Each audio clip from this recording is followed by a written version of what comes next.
A mostly cloudy and blustery good morning to you. I hope your day is going well for you, wherever you might be. Glad to be indoors today. Terry Henne here at Radio Center, along with Jonathan Dent. John, Mother Nature decided to abide by the calendar today. Yep, we're back to winter. Yeah, and it couldn't be a better day, a Friday the 13th, to do all that. Well, gotta expect it. Yeah. I get. Now, how many Friday the 13th do we get in a year? You did like a couple? I don't know for sure, but I think it's as many as like 4 or 5. You could. Yeah. Possible. Yeah. I'm really not aware, but it always seems to me there's one this time of the year, maybe in the spring, and then one later on in the year. Yep. But it doesn't make any difference. My luck is good all the time. There we go. Yeah. Haven't had any bad Friday the 13th in a long time. Great. Well, the weather certainly is taking kind of a turn. But if that's all we have to deal with, I'll take it. We're going to have to depend on Gary Kaufman for the good luck here, right. Because not Mother Nature, but Chicago Board of Trade, the government really set us up for a pretty good market today. All right. So we'll just have to see how it all shakes out. Government report came out yesterday. Gary's got all the details, and we'll be touching base with him in just a moment. But back to the weather, snow shower, snow flurry activity, pretty light in nature over a good part, really, of the central sections of the Lower Peninsula, and also a little bit further north, just south of the Straits. Not so much in the northwest corner as it is in the central and the northeast corners of the Lower Peninsula. Again, a function of the north winds. Jonathan, what do we have right now as far as conditions? Well, right now out at the airport, they've got cloudy skies and 26. Downtown Midlands reporting flurries and 27. Here at Radio Center, it's supposed to be flurries, but I'm looking out the window. I don't see anything blowing around out there, but we've got 27 degrees as well. Winds out of the north at 18 with gusts up to 25 miles per hour, giving us a wind chill of 13 outside. And had a chance to talk to a couple of people over on the East Coast a little earlier this morning, where they were looking at upwards of 50 degrees in some parts of that part of the country.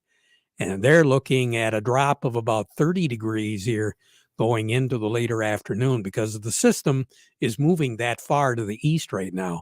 And they're going to start to get that northwest, northeast airflow. So it's going to chill right down. Kind of hard to believe how big this system was, and quite frankly, it still is. It lost a little oomph as far as here in Michigan goes. The track stayed along and just south of the Ohio River Basin, so that's why we got what we got, which wasn't much of anything. Matter of fact, we're getting more precipitation right now than we got pretty much all yesterday and even last night, but the winds really picked up as we went through the nighttime hours.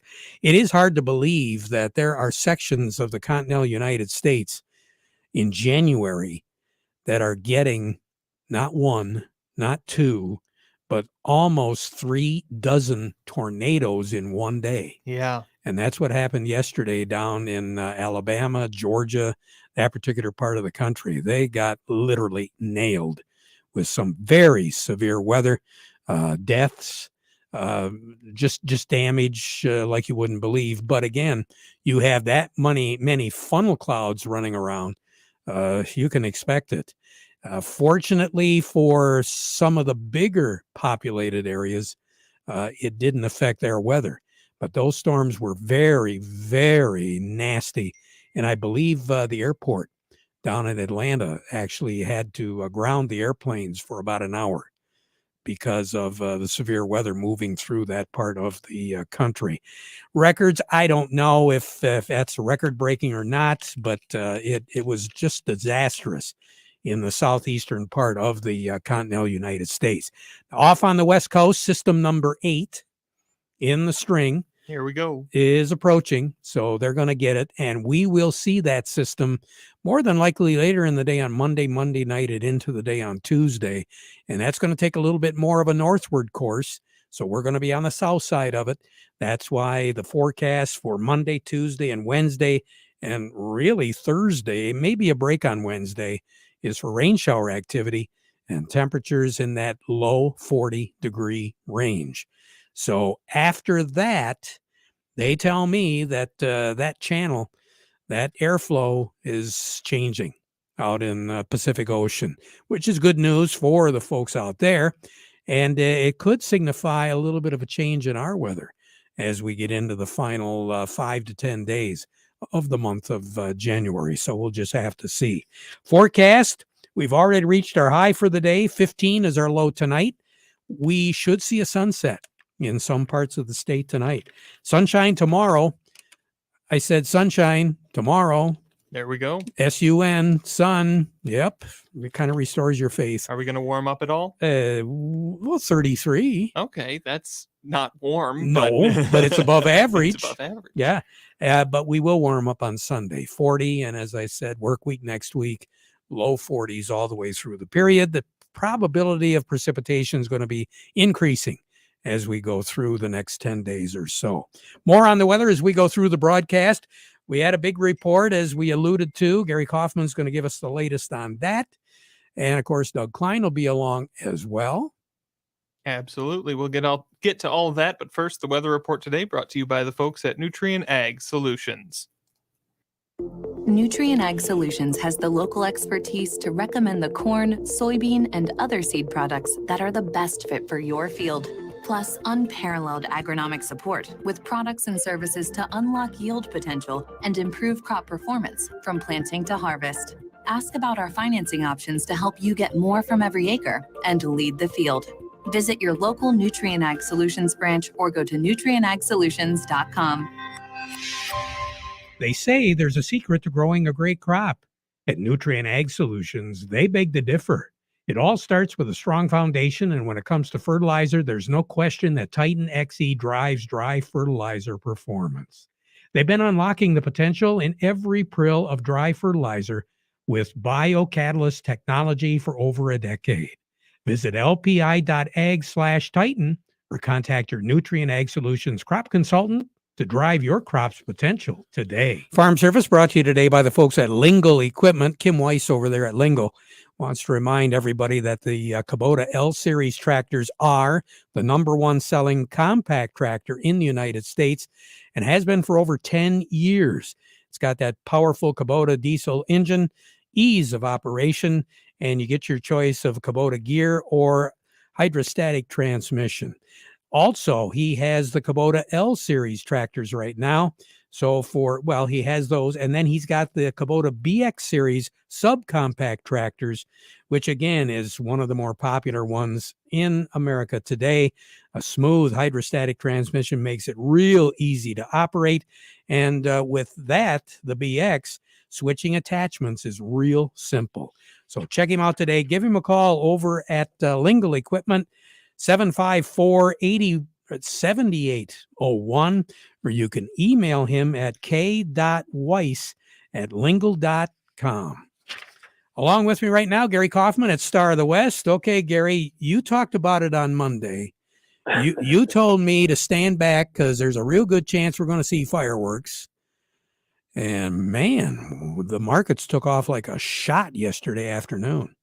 Yeah, there was some shocking numbers that came out yesterday. You know, this January report, as we talked about, Terry, year in, year out, it's a very volatile report. It could go either way, right? But so this year it went to the right way on the corn and beans. And, you know, wheat, we've seen some bullish news and some bearish news, but at the end of the day, I think wheat in general was a neutral report. But corn and beans, obviously fairly friendly. You know, probably the biggest shock came in that the 2022 corn production, which fell below the pre-report estimates, and that was 1.6 million acres were cut in harvested area.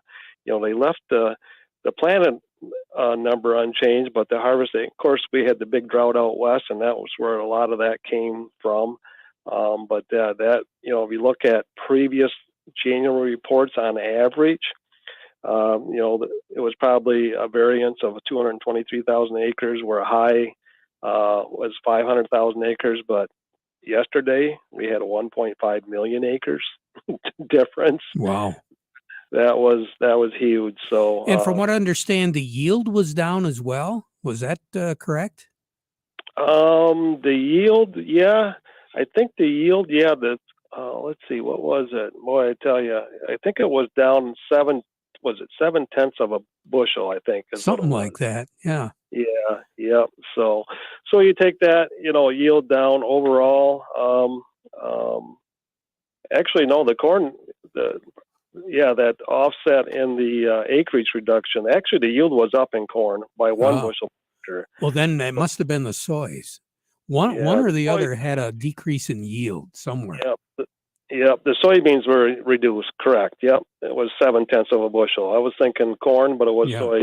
Yep. But so yeah, I know the soybean production came in about 90 million bushel below the average trade guess, and they reduced the harvest area by about 300,000 acres. So, long story short, at the end of the day, the carryout dropped about 10 million bushel on beans.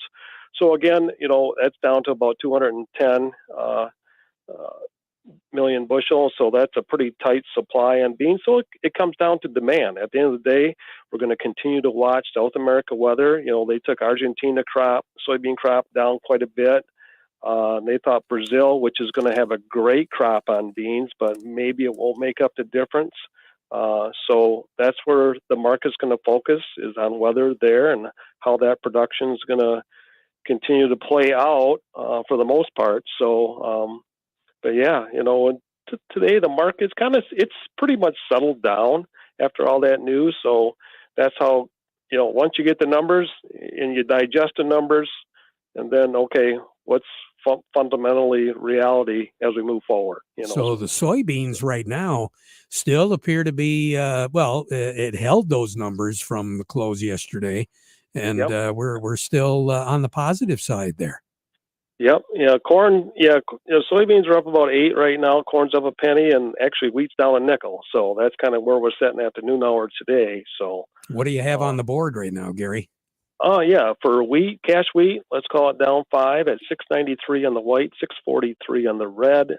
New crop also down about 5 at 724 on the white, 674 on the red.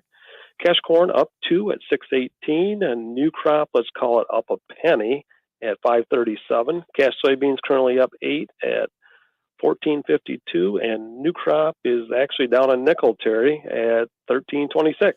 I guess what's significant about this report is the folks are going to be trading these numbers for a little while, aren't they?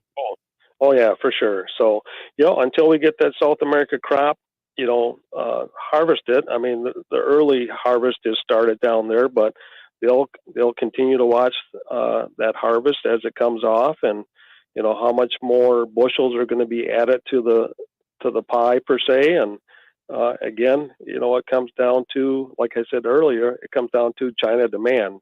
But yeah, Argentina, with them being such a soy meal producer, they're not going to export much because they're going to need to keep it to make their meal and export their meal. So yeah, have a nice weekend, Gary. We'll talk now. Markets, are they closed on Monday? Yep, the markets are closed, so we're going into a 3-day weekend here, so it'll be interesting to see how we settle out today. So. Yeah. Take care. Have a good one. We'll talk to you next week. All right?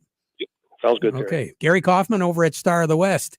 To Doug Klein, we go from Oppenheimer. Absolutely. The market report today presented by Schaefer and Beerline. Are you ready to upgrade to a new Ram truck for your family farm? Now is the time to order your new Ram 1500, 2500, or 3500.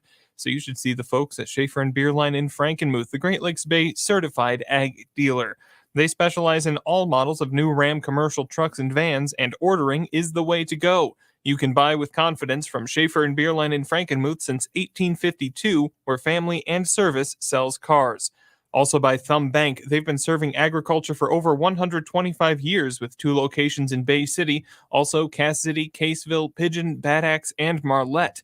Thumb Bank, where relationships are built on trust. So we had good news from Chicago.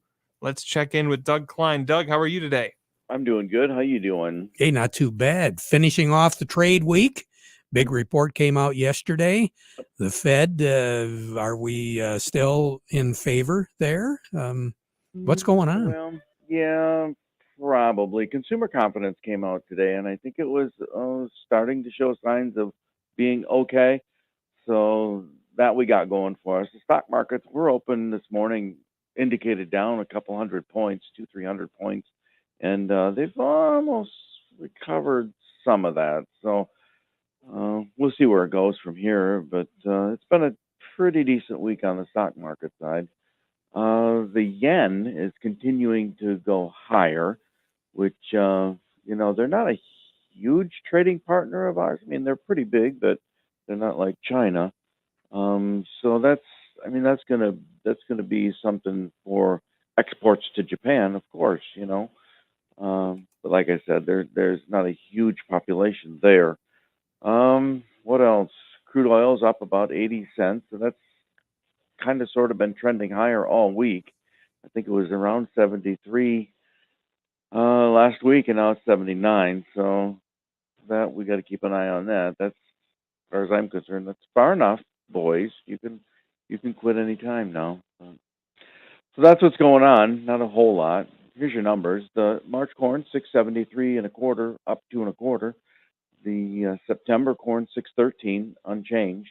March soybeans 1527, up 8.5. November soybeans 1391 and 3/4, down 4.5. March wheat is 738, down 4 and 3/4, and July wheat 748 and a quarter, down 6. Crude oil 79.34, up 95 cents. Heating oil is 324.77, up 2.8 cents. Gasoline is 250, up 2.5 cents. Natural gas, always the volatile one, 326, down 10 cents. Over to currencies, Canadian dollar, U.S. dollar buys 134.21 at the border. That's up 59 ticks. The dollar buys 127.91 yen. That's down 131 ticks. And that again shows a strong dollar versus a strong yen versus the dollar. The dollar buying fewer yen every day now. So the euro is at 108.04. It's down 42 ticks. The dollar's at 102.39. That's up 16.8 ticks.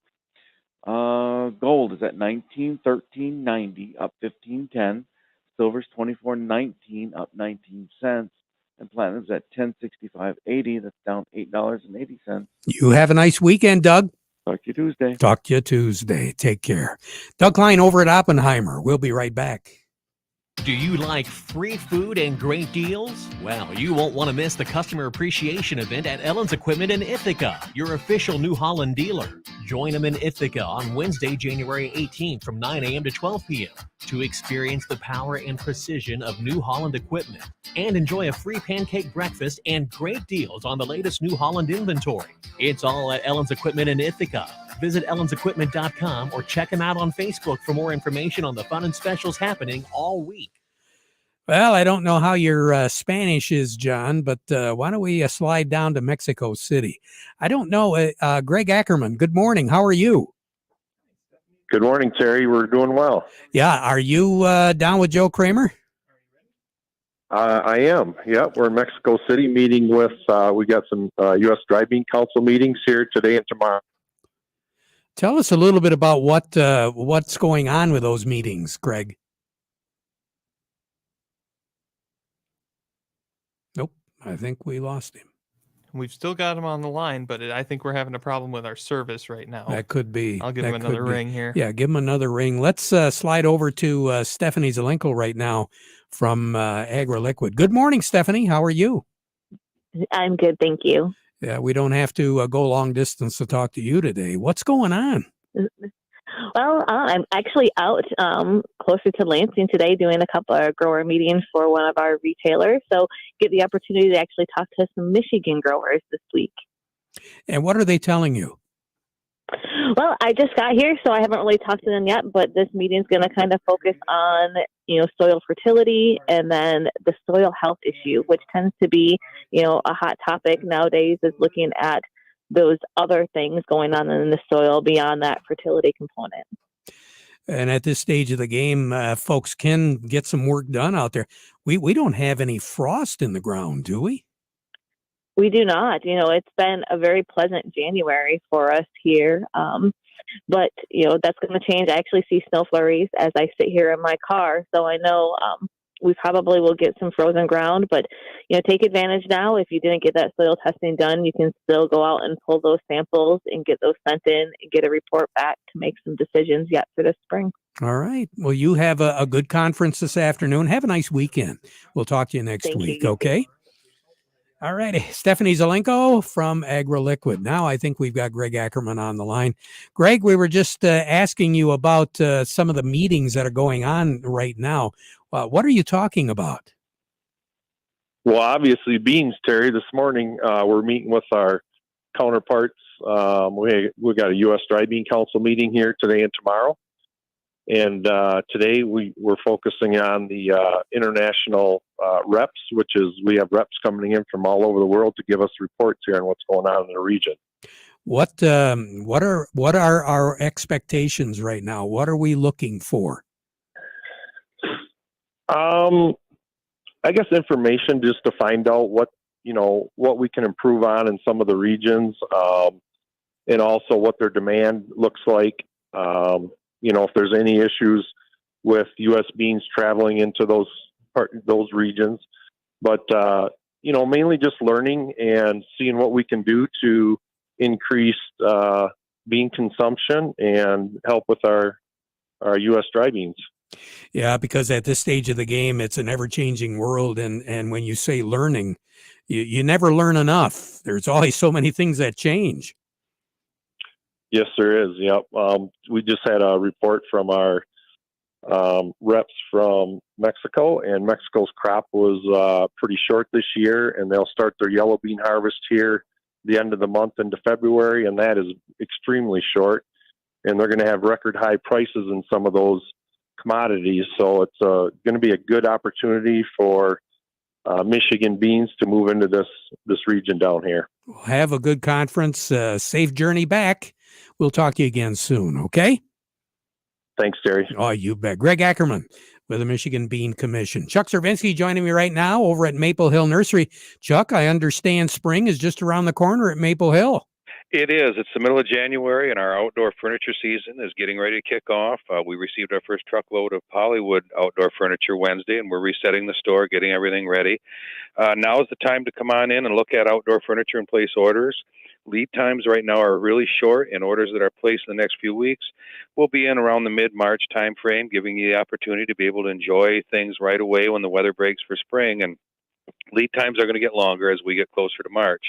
We also still have our floor sample sale going on now, and you can save on some of our display models on both Pollywood and Alfresco home furniture. And we do this once a year so we can make room for new displays, and it's a good way to take advantage of some great savings right now. And your hours, Chuck? We're here Monday through Friday, 8 until 5:30, and Saturdays, 8 until noon. Fantastic. Have a nice weekend. We'll talk to you again next week, Chuck. Bye-bye. Chuck Cervinsky over at Maple Hill Nursery. Lots of activity going on. Yeah, spring is just around the corner, but I think we've got a little bit more winter to play with before we're all said and done. Back at 12:30 with an update.